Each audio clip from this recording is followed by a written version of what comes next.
Bangkok में अपने luxury villa के अंदर बैठा एक शख्स लैपटॉप चला रहा था कि अचानक बाहर से उसको जोरदार एक्सीडेंट की आवाज सुनाई दी। इस बात से बिल्कुल बेखबर कि उसकी अयाशी वाली जिंदगी का कुछ ही मिनटों बाद दी एंड होने वाला है, वो शख्स अपना लैपटॉप वहीं खुला छोड़कर बाहर की तरफ भागा।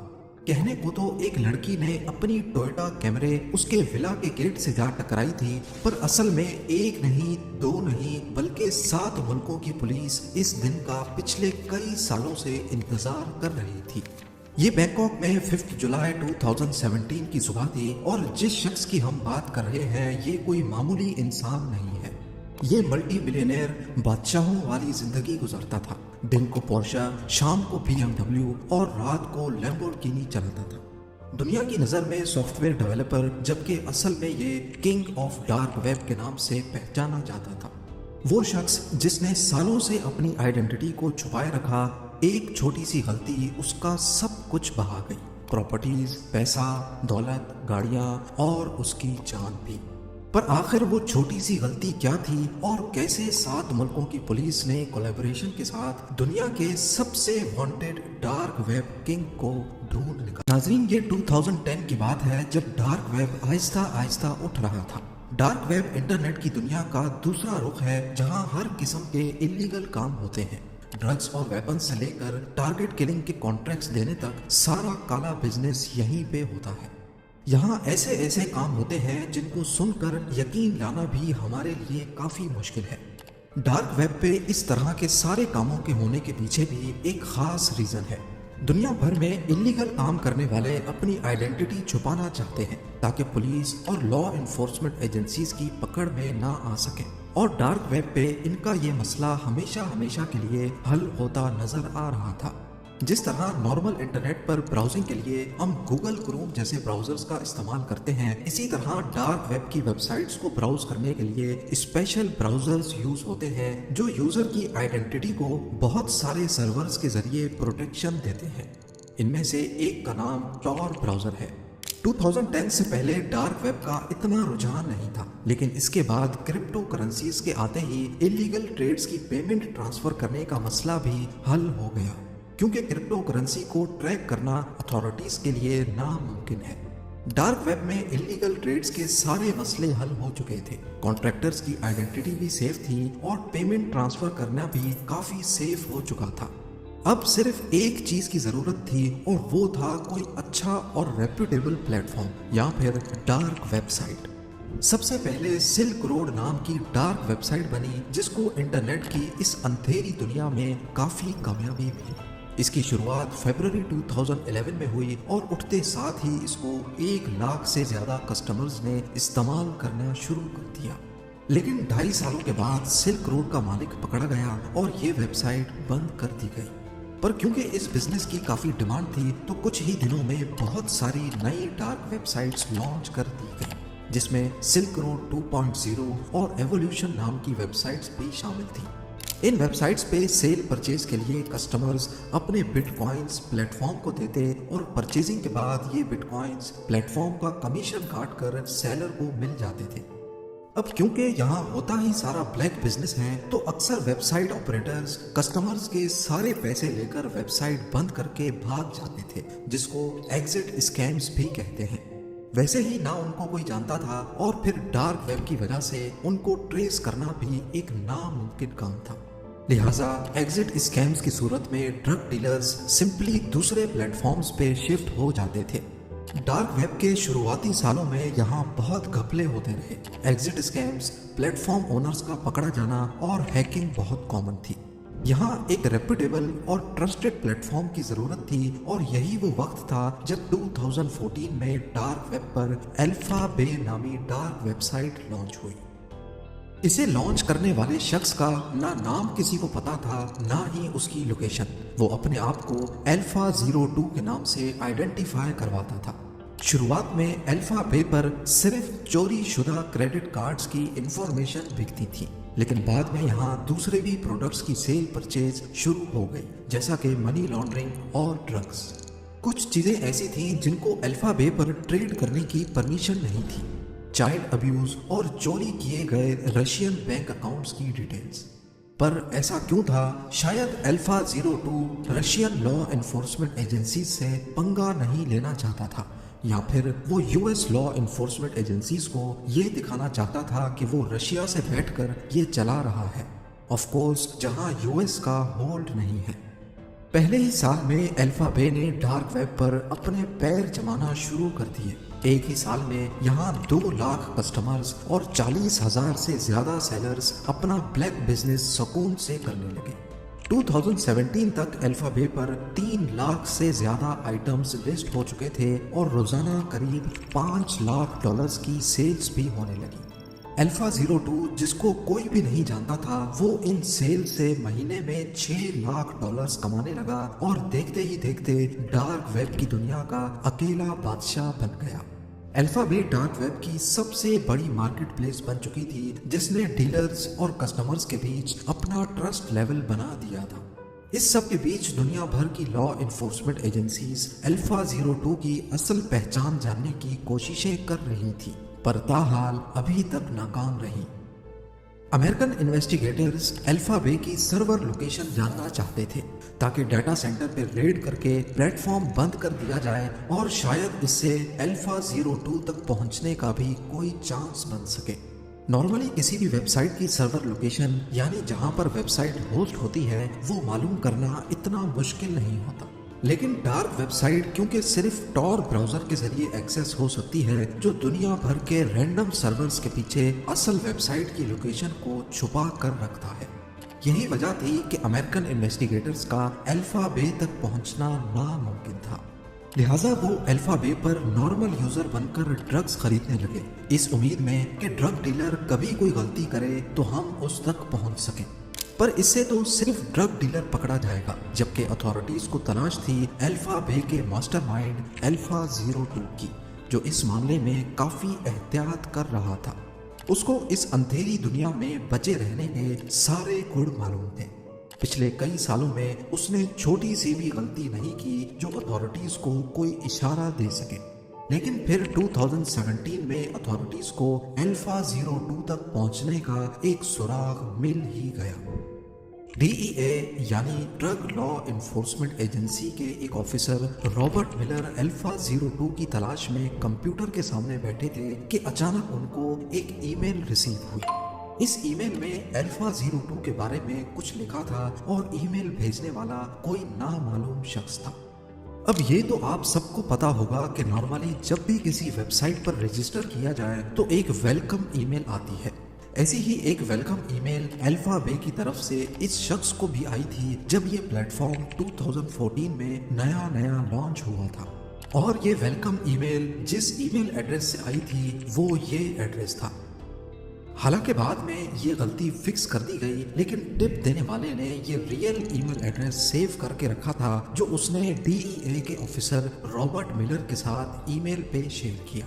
ای میل کرنے والا شخص کون تھا؟ آیا وہ الفا بے کا کوئی کمپٹیٹر تھا، کوئی کسٹمر، یا پھر کوئی ڈرگ ڈیلر؟ اس سے کوئی فرق نہیں پڑتا، کیونکہ اب ڈی ای اے کو الفا 02 کی سب سے پہلی اور سب سے امپورٹنٹ انفارمیشن مل چکی تھی، جو ان کے لیے ایک بہت بڑی کامیابی تھی۔ اس ای میل ایڈریس کو استعمال کر کے بہت سے سوشل میڈیا پلیٹ فارمز پر سائن اپ کیا گیا تھا۔ skyrock.com ایک French social media plate form تھا جس پر اسی ای میل ایڈریس کے ذریعے ایلیکس نام سے سائن اپ کیا گیا تھا، اور انویسٹیگیشن ٹیم کو اس میں ایلیکس کی 2008 اور 2009 کی فوٹوز بھی مل گئیں، جو کہ شاید الفا 02 کی ہی تھی۔ اسی ای میل ایڈریس سے ایک ڈیٹنگ پروفائل بھی لنک تھی جس میں ایلیکس نے اپنا ہوم ٹاؤن تھوا ریویئر کا نام بھی لکھا ہوا تھا، جو کہ کینیڈا کا ایک شہر ہے۔ 2008 کی اس پروفائل کے مطابق اس وقت وہ 17 سالوں کا تھا، اور شاید ای میل ایڈریس میں 91 اس کا ایئر آف برتھ ہی ہے۔ اسی ای میل کو استعمال کر کے 2008 میں ہی اس نے ایک فرینچ ٹیکنالوجی فورم پہ بھی پوسٹ کیا تھا جس میں اس کا یوزر نیم الفا 02، جبکہ پوسٹ کے آخر میں اس کا اصل نام لکھا ہوا تھا، الیگزینڈری کیزز۔ اتھارٹیز کے پاس الفا 02 کا اصل نام آ چکا تھا، لیکن وہ ہے کہاں پر؟ لنکڈ ان کی پروفائل پر الیگزینڈری نے خود کو سافٹ ویئر ڈیزائنر شو کیا ہوا تھا۔ जबकि उसकी करंट लोकेशन के बारे में सबसे बड़ा क्लू फेसबुक से मिला। अथॉरिटीज को फेसबुक पर थाईलैंड की एक लड़की की प्रोफाइल मिली जो अलेक्जेंड्री की मंगेतर थी। शायद अलेक्जेंड्री केसेस थाईलैंड में ही रहता होगा। इस टिप की मदद से अमेरिकन अथॉरिटीज बैंकॉक पहुंच गई और थाईलैंड अथॉरिटीज के साथ मिलकर उन्होंने ये मालूम कर लिया कि अलेक्जेंड्री ने बैंकॉक में कई प्रॉपर्टीज खरीद रखी हैं। ये वक्त उसको पकड़ने का नहीं बल्कि चुपके से उस पर नजर रखने का था। उसका एक विला था जहां वो अपनी थाई बीवी के साथ रहता। दूसरा $3 मिलियन का मेंशन बैंकॉक के बाहर था जहां वो अपनी अयाशियां करता था। फुकेट में एक हॉलिडे होम और एक विला वो साइप्रस में खरीदने वाला था। एजेंट्स ने उसकी सारी हरकतों पर नजर रखना शुरू कर दी। वो अपनी लैम्बोर्गिनी में बैंकॉक घूमता, इस बात से बिल्कुल बेखबर कि थाईलैंड, अमेरिका और कनाडा के एजेंट्स उसका पीछा कर रहे हैं। अपनी रोजमर्रा जिंदगी में डार्क वेब का किंग एक नॉर्मल इंसान था। वो सुबह जल्दी उठता और तकरीबन सारा दिन घर में ही रहता था। इस सब के बीच अथॉरिटीज ने उसको अरेस्ट करने का प्लान बनाना शुरू कर दिया, पर मसला ये था कि अगर उसको ऐसे ही अरेस्ट कर लिया गया तो कोर्ट में साबित नहीं हो पाएगा कि यही शख्स अल्फा बे का मालिक है। इसीलिए इन्वेस्टिगेशन टीम चाहती थी कि इसको रंगे हाथों पकड़ा जाए जब वो अपने लैपटॉप पे काम कर रहा हो। अल्फा बे बेशक ही डार्क वेब की सबसे बड़ी मार्केट प्लेस थी, लेकिन इसका भी कॉम्पिटिटर था। यूरोप में हेंसा के नाम से एक डार्क वेबसाइट फेमस थी जिसने यूरोपियन अथॉरिटीज की नाक में दम कर रखा था। जिस वक्त अमेरिकन अल्फा बे के मालिक अलेक्जेंड्री को अरेस्ट करने के मंसूबे बना रहे थे, उसी वक्त यूरोपियन इन्वेस्टिगेटर्स को एक भरपूर कामयाबी मिली। उन्होंने हेंसा मार्केट की सर्वर लोकेशन का पता लगा लिया था, शायद किसी मुखबर की मदद से। वो हेंसा मार्केट के सर्वर बंद नहीं करना चाहते थे क्योंकि इससे कोई फायदा नहीं होगा, बल्कि हेंसा मार्केट नए सर्वर्स पर दोबारा चला दी जाएगी। उन्होंने चुपके से उसके सर्वर्स का डाटा कॉपी किया और एडमिन की चैट पढ़ने के बाद वो ये पता लगाने में कामयाब हो गए कि हेंसा मार्केट का मालिक जर्मनी में रहता है। यूरोपियन अथॉरिटीज ने जर्मन फेडरल क्रिमिनल पुलिस के साथ मिलकर हेंसा मार्केट के मालिक को ढूंढने की कोशिशें शुरू कर दी। इसी दौरान अमेरिका की FBI ने यूरोपियन अथॉरिटीज को बताया कि वो अल्फा 02 को अरेस्ट करके अल्फा बे बंद करने जा रहे हैं। अमेरिकन, यूरोपियन और जर्मन अथॉरिटीज समेत टोटल 7 मुल्कों की एजेंसीज ने इस ऑपरेशन को एक नया रंग देना चाहा, जिसको ऑपरेशन बेयोनेट का नाम दिया गया। प्लान के मुताबिक यूरोपियन अथॉरिटीज ने FBI को कहा कि वो अल्फा 02 को तब तक अरेस्ट ना करें जब तक हम यूरोप की हेंसा मार्केट पर अपना कंट्रोल हासिल ना कर लें। ये एजेंसीज का काफी चालाक फैसला था। डार्क वेब पर नॉर्मली ये होता है कि जब एक वेबसाइट बंद होती है तो डीलर्स और कस्टमर्स सिंपली दूसरी वेबसाइट पे शिफ्ट हो जाते हैं। हेंसा मार्केट क्योंकि दूसरी बड़ी डार्क वेबसाइट थी, इसीलिए जब अल्फा बे बंद होगी तो सारे डीलर्स हेंसा मार्केट पे शिफ्ट हो जाएंगे, जो कि पहले से यूरोपियन अथॉरिटीज के कब्जे में होगी। इससे हजारों नए डीलर्स को पकड़ा जा सकेगा। ऑपरेशन बेयोनेट एक तरह का हनी ट्रैप था। इस सब के बीच अलेक्जेंड्री केसेस को किसी चीज का इल्म नहीं था। वो बैंकॉक में अपनी अयाशियों में मसरूफ रहा। 20 जून 2017 को मिशन का पहला हिस्सा कामयाब हो गया। यूरोपियन अथॉरिटीज ने एक ही वक्त में हेंसा मार्केट के डाटा सेंटर को नीदरलैंड्स में रेड किया और उसी वक्त जर्मन अथॉरिटीज ने जर्मनी के शहर सीगन और कोलोन में उनके मालिकान को भी अरेस्ट किया, लेकिन ये खबर पब्लिक नहीं की गई। हेंसा मार्केट अब यूरोपियन अथॉरिटीज के कंट्रोल में थी और इस बात का डार्क वेब पर किसी को भी इल्म नहीं था। उधर बैंकॉक में मिशन का दूसरा पार्ट यानी अलेक्जेंड्री केसेस को अरेस्ट करने की तैयारियां शुरू हो गई। DEA, FBI और थाई अथॉरिटीज चाहती थी कि अलेक्जेंड्री को रंगे हाथों पकड़ा जाए जब उसका लैपटॉप और उसका मोबाइल खुला हुआ हो। इसी मकसद से उन्होंने टोयोटा कैमरी में अपनी एक फीमेल एजेंट को बिठाकर टास्क दिया कि वो अलेक्जेंड्री के विला पर जाकर झूठ मूठ का एक्सीडेंट करें और गाड़ी उसके गेट पे ठोक दे। इससे होगा ये कि अंदर मौजूद अल्फा 02 या अलेक्जेंड्री अचानक अपना सब कुछ खुला छोड़कर बाहर निकलेगा। खुशकिस्मती से वैसा ही हुआ जैसा प्लान किया गया था। 5 जुलाई 2017 की सुबह को जब टोयोटा कैमरी अल्फा 02 के गेट से टकराई तो वो खुला लैपटॉप छोड़कर अपना अनलॉक्ड मोबाइल लेकर बाहर निकला। उसी वक्त कई ऑफिसर्स ने उसको पकड़ लिया और अंदर जाकर उसके लैपटॉप का कंट्रोल संभाल लिया, जिसमें अल्फा बे का कंट्रोल पैनल खुला हुआ था। अलेक्जेंड्री केजेस रंगे हाथों पकड़ा जा चुका था। अथॉरिटीज ने लैपटॉप की छानबीन के बाद उसके सारे पासवर्ड्स कॉपी कर लिए। उसकी गाड़ियां, प्रॉपर्टीज और $1 मिलियन की क्रिप्टो करेंसीज जब्त कर ली गई। पर यही अलेक्जेंड्री कोर्ट में पेश होने से पहले ही मरने वाला था। अलेक्जेंड्री को अरेस्ट हुए अभी 1 हफ्ता ही गुजरा था कि उसने कस्टडी में ही खुद को पंखे से लटकाकर अपनी जान ले ली। सिर्फ एक छोटी सी गलती डार्क वेब के किंग का सब कुछ बल्कि उसकी जान भी ले गई। उधर अल्फा बे को बंद करने के बाद जैसा सोचा गया था, सारे डीलर्स और कस्टमर्स ने हैंसा मार्केट का रुख किया, जो कि खुद यूरोपियन अथॉरिटीज के कब्जे में थी। हजारों नए डीलर्स भी पकड़े गए और हफ्ते बाद हैंसा मार्केट को भी हमेशा हमेशा के लिए बंद कर दिया गया। उसी दिन यूएस जस्टिस डिपार्टमेंट ने ऑफिशियली इस ऑपरेशन के बारे में प्रेस कॉन्फ्रेंस की और डार्क वेब के 2 बड़े प्लेटफॉर्म्स को बंद करने की खबर मीडिया से शेयर की। उम्मीद है ज़ेम टीवी की ये वीडियो भी आप लोग भरपूर लाइक और शेयर करेंगे। आप लोगों के प्यार भरे कमेंट्स का बेहद शुक्रिया। मिलते हैं अगली शानदार वीडियो में।